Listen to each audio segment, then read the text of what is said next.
Hello everyone, আসসালামু আলাইকুম, welcome back to my channel. এখন আমরা চলে আসছি আমাদের গ্রামের বাড়িতে, সেটা হচ্ছে আমার মায়ের বাড়ি বা আমার বাবার বাড়ি। এখন আমরা হচ্ছে 3 বোন, কিন্তু আমরা এখন উপস্থিত আছি 2 বোন। আমি বড়, আমার মেজো বোন আমার সঙ্গে আছে, আমার ছোট বোন নেই, ও একটু দূরে, কিন্তু তারপরেও মানে ওকে আমরা খুব মিস করতেছি। আজকে আমরা প্ল্যান করেছি যে আমাদের নিজের জমির সরিষার শাক আমরা তুলতে যাব। তা আমাদের খুব মানে প্রিয় একটি খাবার সরিষার শাক, সবাই পছন্দ করে, আপনারা করেন কিনা জানি না। অবশ্যই মানে সরিষার শাকটা খুব ভালো লাগে, এজন্যই আমরা যাব আজকে সরিষার শাক তুলতে। তা আমার বোন তো বিশাল একটা ভার নিয়েছে, গামলা এবং একটা ঝুড়ি। এখন দেখা যাক কে কতটি শাক তুলতে পারি, যেহেতু ছোট দিন, তারপরেও চেষ্টা করব যে এই গামলা ভর্তি শাক নিয়ে আসার জন্য। তা আসলে আমার ছোট বোন যদি ও থাকতো, আমরা না পারলেও ওর সম্ভব ছিল ও শাক তোলার। ও মানে ও খুব এক্সপার্ট এগুলা কাজে, মানে খুব আগ্রহী। তা ইনশাল্লাহ এখন দেখাতে পাচ্ছি না, তবে নেক্সটে কোনো ভিডিওতে অবশ্যই আপনাদের সঙ্গে মানে ওকে সামনে নিয়ে আসবো আর কি, ও থাকবে আমাদের সঙ্গে। দেখা যাক, তাহলে চলুন তাহলে আমরা এখন সরিষা ক্ষেতের দিকে যাব। চল শাক তুলতে যাবো, চলো চলো চলো চলো, আমরা শাক তুলবো, তোমরা তুলবা কিন্তু। তাসিন আসো, আব্বু আসো।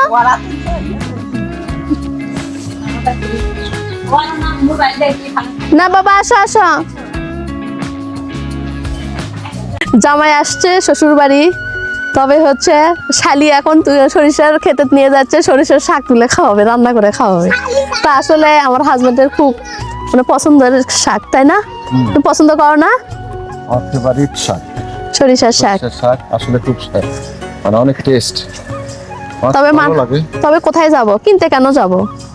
আমার বাবাই হচ্ছে সরিষা লাগাইছে, তাও ওই জমি থেকে তুলবো।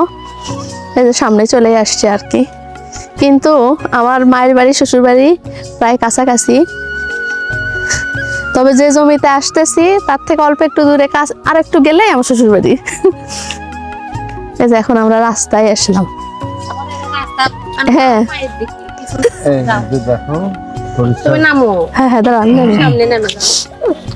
আল্লাহ গো, এটা যে গড় নামাই তো মুশকিল, সেটাই তো করছি, সাবধানে নামা লাগবে। এই যে আসছি, আসো আসো আসো, একা একা আসো, একা একা আসো।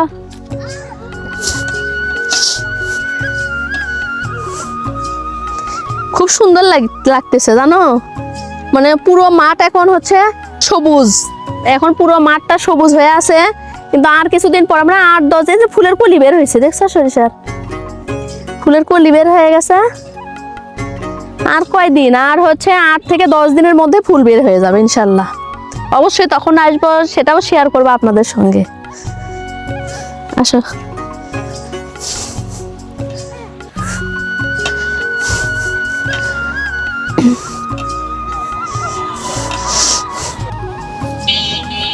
এই যে এখন আমি এখন শাক তুলতেছি, সরিষার শাক। আগে যখন আমরা বাড়িতে থাকতাম তখন সবাই মিলে একসঙ্গে শাক তুলতাম, পুকুরে গোসল করতাম, একসঙ্গে খেলাধুলা করা, একসঙ্গে যখন আমরা প্রাইমারি স্কুলে পড়ছি, একসঙ্গে স্কুলে গেছি, খুব ভালো লাগতো। কিন্তু আসলে গ্রামে আসলে এই স্মৃতিগুলোই মনে পড়ে, বারবার মনে পড়ে।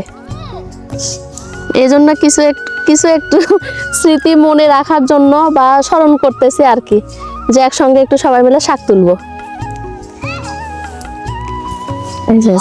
ছোট ছোট আজকে গুছে নাও তো, তাহলে হচ্ছে কি ইয়ে করতে ভালো হবে। হ্যাঁ হ্যাঁ, আসলে কি বলবো, আমরা হচ্ছে আমাদের ফ্যামিলিটা সুখী পরিবার।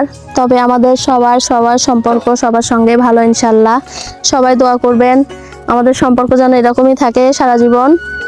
তা আসলে আমরা হচ্ছে আমার ফ্যামিলিতে হচ্ছে আমার বাবা মা আর হচ্ছে আমরা 3 বোন, কিন্তু আমার কোনো ভাই নেই। এটা আমাদের মনে খুব একটা কষ্ট হইলেও তারপরেও ইনশাল্লাহ আল্লাহ যেটা করে সেটাই ভালো। তা আমরা বড় উচ্চ ফ্যামিলিরও না, আমরা মধ্যম পরিবারের সন্তান আমরা। তা ইনশাআল্লাহ আশা করি আমরা অনেক ভালো আছি।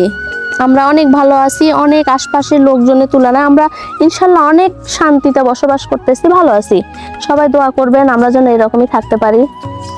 এখানে যে আমার মা আছে আমার সঙ্গে, আমার মেজো বোন, ওই যে আমার ভাগিনা, আমার ছোট ছেলে, সবাই আমরা আসছি। সরিষার শাক, সুন্দর একটা শাক পাওয়া গেছে। হ্যাঁ বহুত শাক।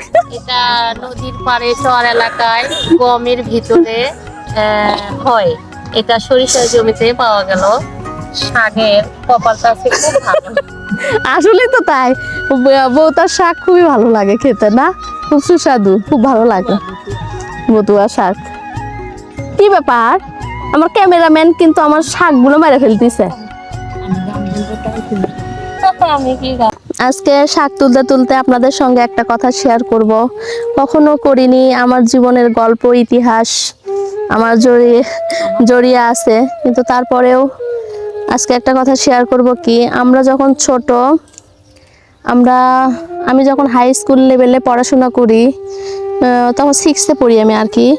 তখন আমার আব্বা ঢাকায় থাকতো, কিন্তু খোঁজ খবর নিত আমাদের, কিন্তু হচ্ছে সব সময় আমাদের পাশে থাকতো না। সে একাই, কিন্তু কখনো সে যে আরেকটা বিয়ে করা বা অন্য কোনো কিছু, এগুলা কিছু না। সে তার মতো নিজের মতোই থাকতো। কিন্তু আমার মা আমাদেরকে অনেক কষ্ট করে আমাদেরকে মানুষ করছে। কষ্ট বলতে কি, আমার বাবার অনেক জমি জমাও ছিল, সব কিছুই ছিল। কষ্ট বলতে কি, সে একাই যে একটা সংসার সন্তান মানুষ করতে যে একটা বাবা মা দুইজনের অবদান লাগে, তবে আমার মার অবদানটা বেশি এখানে। কারণ আমাদের 3টা বোনকে অনেক, মানে যতদূর তা সম্ভব হয়েছে লেখাপড়া করিয়েছে। কারণ আমার মেজো বোনটাও ডিগ্রি পাস, আর আমার ছোট বোনটা হচ্ছে ও ডিপ্লোমা ইঞ্জিনিয়ার কম্পিউটার, আর হচ্ছে আমি তো নার্সিং ডিপ্লোমা করেছি সরকারি থেকেই। তা ইনশাল্লাহ এইভাবে যখন আমি পড়াশোনা করতে করতে, যাই হোক, আমার হাজব্যান্ডের সঙ্গে আমাদের পারিবারিক সম্পর্কে কখনো বিয়ে হয়নি। আমরা হচ্ছে নিজে ইচ্ছাকৃতভাবেই, মানে পার্সোনালি বিয়ে করেছি। তারপরে লাভ ম্যারেজ আর কি। হ্যাঁ, তারপর থেকে শ্বশুর বাড়িতে যখন যাই, শ্বশুর বাড়িতে গেছি, বিশেষ করে ওখানে একমাত্র, মানে হ্যাঁ ওখানে রাজি ছিল, তবে যাই হোক ওইভাবে যখন আমার হাজব্যান্ড বেকার ছিল তখন সে কোনো কিছু করেনি, সেও স্টুডেন্ট ছিল। আমার হাজব্যান্ডও ডিগ্রি পাস, কিন্তু সেও পড়াশোনা করতো। যাই হোক, এভাবেই বেকার জীবন তো কত কষ্টের, সে তো বুঝতে পাচ্ছেন। তা যাই হোক, অনেক কষ্ট সাধন করলেও হয়তো যদি অতীত কিছু তুলে ধরি তাহলে হয়তো শ্বশুরবাড়ির লোকেরা অনেকে করবে, কিন্তু এখন যারা শ্বশুরবাড়িতে আছেন তারা বুঝে নেবেন যে একান্তই বিয়ে করা কেমন হয়। আর যখন সেই পরিবারের স্বামীটা যদি বেকার থাকে তাহলে তা কি পরিমাণ কিভাবে তারা দেখাশোনা করে, সে তো বুঝতে পারছেন। তা আসলে আশা করি এইভাবেই জীবনটা পার করেছি। তারপরে যখন আমার বড় ছেলেটা হয়, ওকে 45 দিনের বয়স বাচ্চাকে নিয়ে আমি তখন চাকরি করি। চাকরি করতে করতে মনে করেন আজ আল্লাহ আমাদেরকে যতদূর যেখানে দাঁড়িয়েছে, ইনশাল্লাহ ভালো আছি। আমার হাজবেন্ড এখন নিজে স্বাবলম্বী, বা নিজেই হচ্ছে একটা প্রতিষ্ঠানের মালিক। আশা করি আল্লাহ রহমতে এখন অনেক ভালো আছি। আমরা আগে থেকে ভালো ছিলাম, আল্লাহর কাছে ভরসা রাখতাম যে কষ্টর ভিতরেই সুখ পাওয়া যায়, তাই কথাটা বাস্তব। আমি কখনো আমার জীবনের গল্প আপনাদের সঙ্গে শেয়ার করিনি, যতটুকু করা সম্ভব আর কি আপনাদের সঙ্গে করলাম। তা সবার জীবনেও হয়তো এরকম আছে, কেউ কখনো মনে কষ্ট নেবেন না। ইনশাল্লাহ একদিন না একদিন আল্লাহর উপর ভরসা রাখবেন, একদিন না একদিন সুখ পাবেন বা শান্তিতে থাকতে পারবেন, সবার মন জয় করে থাকবেন। এটাই আমি সবার মন জয় করে আসি। জয় বলতে কি, সবাইকে সমানভাবেই দেখছি বা ভালোবেসেছি। তারা আমাকে কিভাবে দেখেছে, কি কেমন কি করেছে, সেটা একমাত্র আল্লাহই বলতে পারবে। যাই হোক, এখন ইনশাল্লাহ, এখন আমার মানুষ সুখে থাকলেও কি দুঃখের কথা কি ভোলা যায়? কখনোই না। আসলে ওই ইতিহাসগুলো যখন মনে পড়ে খুব কষ্ট লাগে যে ছোটবেলা থেকে বাবারও ভালোবাসা পাইনি এমনটা না, মানে আমার মা আমাদের যা করছে, এরকম কোনো পৃথিবীতে এরকম মা কখনো করছে কিনা জানি না। আমার মা যুদ্ধ করে আমাদেরকে মানুষ সম্মান করছে, কিন্তু আমার মাকে জানাই অনেক অনেক ধন্যবাদ। আমার মায়ের মতো যেন সব মারাই এরকম করে কষ্ট করেই বাচ্চাদেরকে ধরে রেখেই যেন জীবন পার করে। তা যাই হোক, আজকে আমার গল্প বললাম, আপনারা সবাই এই তো দেখতেছেন আমরা এখন হ্যাঁ শাক তুলতে ব্যস্ত, শাক তুলতে তুলতে আর কি এই গল্পগুলো বলে ফেললাম। তা আসলে কেউ হয়তো মনে করেন না যে কেন এসব গল্প বললো, তা আসলে আমরা এই শাক তুলতে তুলতে আসতে এই গল্পটা আমার মনে পড়ে গেল যে আমার জীবনের কিছু ইতিহাস কখনো আমি এগুলা শেয়ার করিনি, তাই একটু আর কি শেয়ার করলাম, যে আপনাদের সঙ্গে শেয়ার করলে অবশ্যই ভালো লাগবে, যে মনের কষ্টটাও একটু কমবে আর কি। তাই ইনশাল্লাহ এখন আমার হাজবেন্ড, শ্বশুর বাড়ি, স্বামী, সন্তান, বাবা মা সবাই, ভাই বোন সবাই মিলে আমরা ইনশাল্লাহ আল্লাহর রহমতে ভালো আছি। আর তারপরেও এই যে আমার মা আমার সঙ্গে আছে। আমার মা যে আমাদেরকে এত পরিশ্রম কষ্ট করে মানুষ মান করেছে, এখন সে ইনশাআল্লাহ আমরা আমরা 3 বোনই চাকরি করি। এখন আমার মেজো বোনটাও চাকরি করে, আমার ছোট বোনটাও চাকরি করে, আমিও চাকরি করতাম, কিন্তু এখন আমার বাচ্চাদের পড়াশোনার জন্য আমি চাকরি করতে পারি না। আমার বোন তো হচ্ছে ও একটা এনজিওতে কেশিয়ার আর হচ্ছে ওই অ্যাকাউন্টিংয়ে চাকরি করে। আর আমার বোন তো হচ্ছে সফটওয়্যার ইঞ্জিনিয়ার, ও এখনও চাকরি করতেছে, ওরও বাচ্চা হয়েছে, তা ও চাকরি করতেছে আর কি। আমার মা এখন ইনশাল্লাহ অনেক ভালো। আমার মা, তোমাকে এখন কেমন লাগতেছে বলো? তুমি যে এত কষ্ট করে আমাদেরকে মানুষ মান করছো, কেমন লাগতেছে তোমাকে বলো? আমি সুখী আল্লাহর রহমতে। তাই না? হ্যাঁ, কারণ আমি যে এত কষ্ট করছি, তোমাদের যে মানুষের মতো মানুষ করতে পেরেছি, এটাই আমার বেশি আনন্দ লাগে। এখন খুব খুশি আমি সেটাই তো। এটাই মেয়েরা স্বাবলম্বী হয়েছে, চাকরি করে 3 জনই, নাতি হয়েছে 3টা, বড় মেয়ের 2টা ছেলে, মেজো মেয়ের 1টা ছেলে, ছোট মেয়ের 1টা মেয়ে হয়েছে, 6 মাস বয়স ছোট মেয়ের বাবুটার। তা আমি এটাই আল্লাহর কাছে শুকরিয়া আদায় করি যে আমার কষ্টটা সার্থক হয়েছে, ব্যর্থ হয়নি ইনশাআল্লাহ। সেটাই তো। আমার মা আসলে শুনলেনি তো, আমার মা অনেক কষ্টের পর আমাদেরকে মানুষ মান করেছে, অনেক ভালো। সে ইনশাআল্লাহ আল্লাহ যেন মৃত্যু পর্যন্ত তাকে এভাবেই রাখে, ভালোভাবে থাকে, এটাই আমরা চাই। আল্লাহ যেন তাকে সহি সালামতে ভালোভাবে দুনিয়া থেকে নেয়, আমরা এটাই চাবো। কারণ আমার মা কি বলবো, যুদ্ধজয়ী মা। আমার মা খুব কষ্ট করে আমাদেরকে মানুষ মান করেছে। ওই যে 2টা সরিষার ফুল ফুটছে, ওই যে একটা, ওই যে আসেন আরেকটা জিনিস দেখাই গল্পের মাঝে। আবার ওই যে শাক খুঁজতে খুঁজতে আমি এই যে শাক খোঁজার পরে খুঁজতে খুঁজতে একটা এই যে বতুয়ার শাক পাইছি। কত সুন্দর শাকটা। আসলে এই শাকগুলো কিন্তু অনেকেই পছন্দ করেন। শহরে তো এই শাকের অনেক দাম। আমরা মাঝে মাঝে এই সরিষা আপনার হচ্ছে বতুয়ার শাকটা আমরা কিনে খাই 60 টাকা কেজি বগুড়াতে। আর গ্রামে অ্যাভেলেবেল, সরিষার ভিতর, আলুর ভিতর, মরিচের ভিতর। এদিক দিয়ে যাও। ফাইনালি শাক তোলা কমপ্লিট।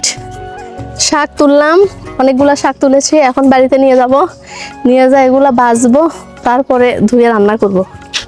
আমি তো করবো না, আমার মা রান্না করবে, সেই খাওয়া হবে। এখন যাচ্ছি। আসলে রোদ, প্রচন্ড রোদ। অনেকদিন তো আমরা তো রোদের ভিতর কম আসা হয়, অভ্যাস কমে গেছে। আগে তো গ্রামেই ছিলাম, গ্রামেরই মানুষ, কিন্তু এখন ওই থাকা হয় না। রোদ দিয়ে মনে হচ্ছে কি বলবো, মাথা পুড়ে যাচ্ছে। এই জন্য আসলাম যে যা তুলেছি অনেক, এটাতেই আমাদের হয়ে যাবে সবার। তা এখন বাড়িতে যাই। আমরা আমাদের সরিষার জমিতে গিয়েছিলাম শাক তুলতে। শাক তোলা শেষ করে এখন বাড়িতে আসলাম। আর মাঠে তো প্রচণ্ড গরম, সবার পানির পিপাসা লেগে গেছে। এখন আমরা পানি খাবো, তারপরে শাকগুলো সবগুলো সম্পূর্ণ বেছে মাকে দিব, মা রান্না করবে। আর যদি আমার এই ভিডিওটির ভিতর কোনো ভুল ত্রুটি হয়ে থাকে অবশ্যই ক্ষমা দৃষ্টিতে দেখবেন।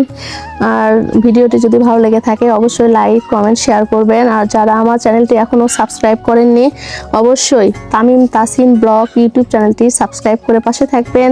সবাই ভালো থাকবেন, সুস্থ থাকবেন। আল্লাহ হাফেজ, আসসালামু আলাইকুম।